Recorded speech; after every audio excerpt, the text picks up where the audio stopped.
So do you love primitive crafts? You know, those country crafts that are primitive? In the 70s and 60s, that was so popular and it's back again with a vengeance. Today's video, I'm going to show you my primitive decor pieces that I made, and we are going to look at all different types, and I can't wait to show you. Hi, I'm Bonnie Overman. I want to thank you for joining me today. I hope my channel will inspire you to lead a more productive, creative, and stylish life at any age, always on a budget. You know I'm going to be 72 soon, and I just say, because if I can do it, I know you can do it too at any age. Thank you to my sweet subscribers. I so appreciate every one of you and taking the time to watch my videos and comment, or even just watch my videos. It means the world to me. And if you haven't subscribed yet, consider doing so. You don't want to miss these videos. It's the best time of the year, fall, Halloween, and Christmas.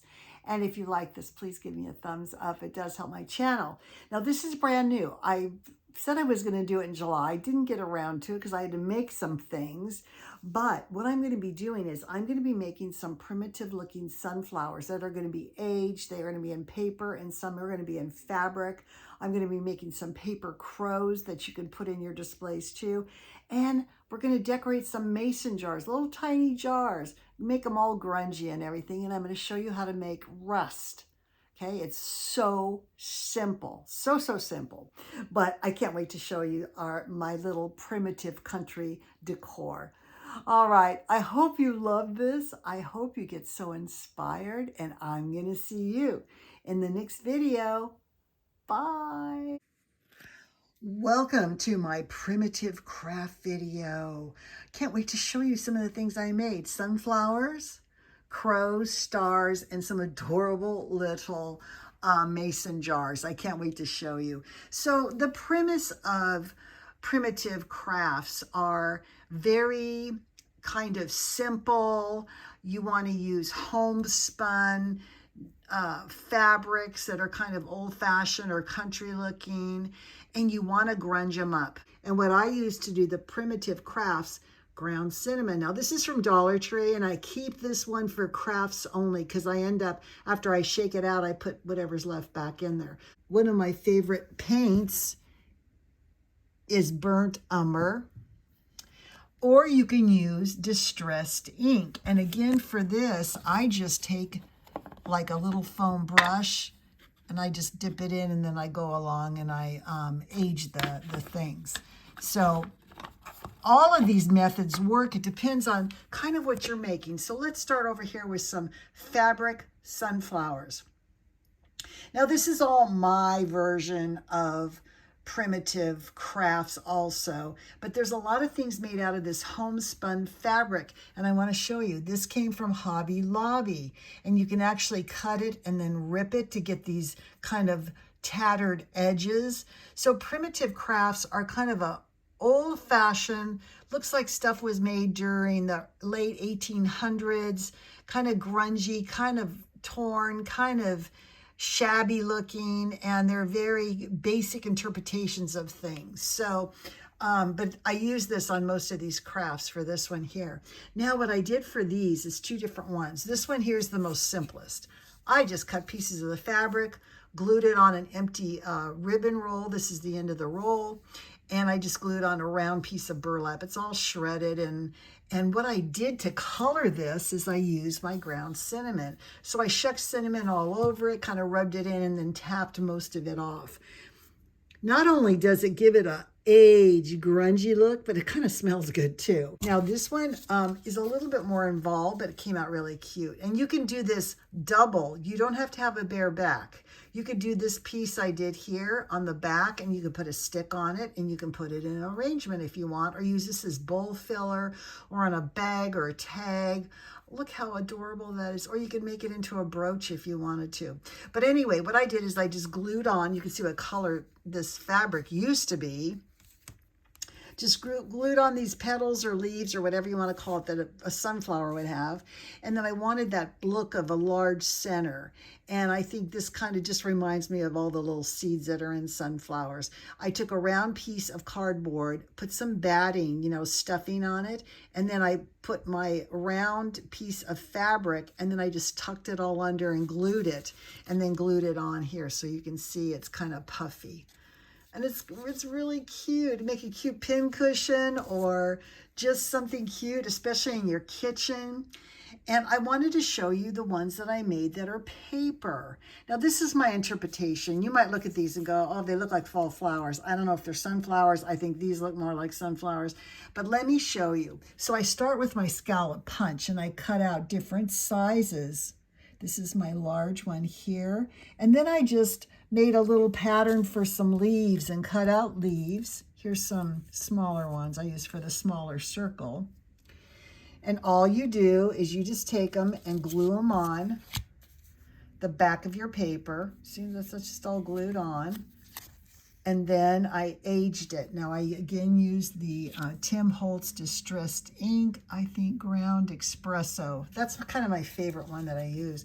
So I age it, and then I put a little brown circle here with one of my punches and a little twine bow. Look how cute that would be on a bag, a tag, on something you're going to hang on the wall. I mean, they're just so adorable. And here's a couple I made, and I'll talk about my little crow in a minute. And you can see they're all aged. And I don't know, you can use any kind of papers you want. I have so much more leeway with paper. I enjoy working with paper because I don't have that much fabric. And, that takes a little more. But again, this homespun, it's tan and black check, is perfect for any of your primitive crafts.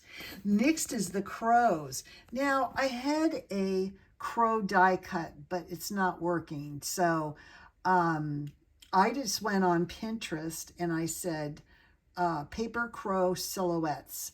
And out came these kind of silhouettes of crows, and I just kind of drew one and cut it out. So I've made patterns now for a big crow or a little crow.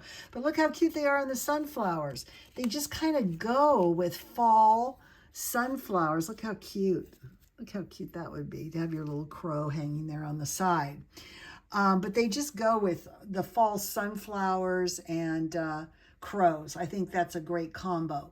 Now, I wanted to show you here a couple ways that you can use cinnamon to create a rusty look. I've had these stars forever. They're just cardboard. You can see here, I think I got them at Michael's. This was a black star. And this is actually a Christmas decoration, and you've seen me use this decorated many different ways. But what I did here is I just added a little bit of brown paint, and I just sprinkled on some cinnamon and kind of wiped most of it off. Now, to protect that so it doesn't come off more, I would probably put Mod Podge over it, a matte Mod Podge. And then here is the same little star here, the black star, only I just did it on the back. I painted it brown and just added some cinnamon to that. And look, we have rusty stars, which is all part, I think, of the primitive look. Now, the last thing I want to show you is I love dill pickle relish. I can't have sweet because of my sugar issues, but I have tons of these little tiny jars, and I just want to show you what I made. So what I did here is I glued a little bit of batting to the top of the jar and just put this fabric on, glued it on the sides so I can take the lid off, put some twine around it and some lace.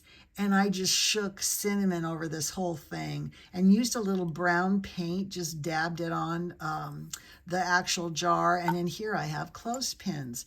So you could use this in the kitchen. You could put sweetener in here. You could do all kinds of things. And then I did some lace and put cinnamon on that too. So it's a real cute little grungy storage jar for anything you want. Now, if you don't want to show what's inside, this one here, I actually have some blocks in here, but I actually put some lace all around it and did the top the same. Look how cute they are. You could put faux fruit in here, buttons. You could do paper clips, sweetener, whatever you want to, and I just ripped some of that fabric and put it there, and that's the same fabric over there, and then the same lace. So this lace I get also from Hobby Lobby, and I just cut it in thirds or half and made a bow, twine, but look how cute that is. Now you could put also little signs on there. If you printed off some sugar signs or flour or whatever, and this jar could be any size. So you could do big ones for your counter if you have a country kitchen. But look how adorable those are. And the last thing I wanted to show you, I know I've showed you my pumpkin pie 9 million times. It's just a topper. But I use cinnamon to give it that rusty look. So in my mind, this is kind of a primitive pie. It's kind of rusty and crusty, and that's the look we're going for. So I hope you like this. I hope you got some inspiration to just take out some of your scraps and just make a couple things, or even some crows for Halloween. And you know I'm going to see you in the next video, which is going to be October 1st. Get ready for our spooky fun. This is not to be missed. You want to see me in costumes all the time? It is going to be a ball. So October 1st, tune in again. So if you're still making any fall crafts or want ideas, I hope this helps you, because you could use some of this for Thanksgiving also. And I'm going to see you on October 1st as my new witch. I can't wait. I'll see you in the next video. Bye.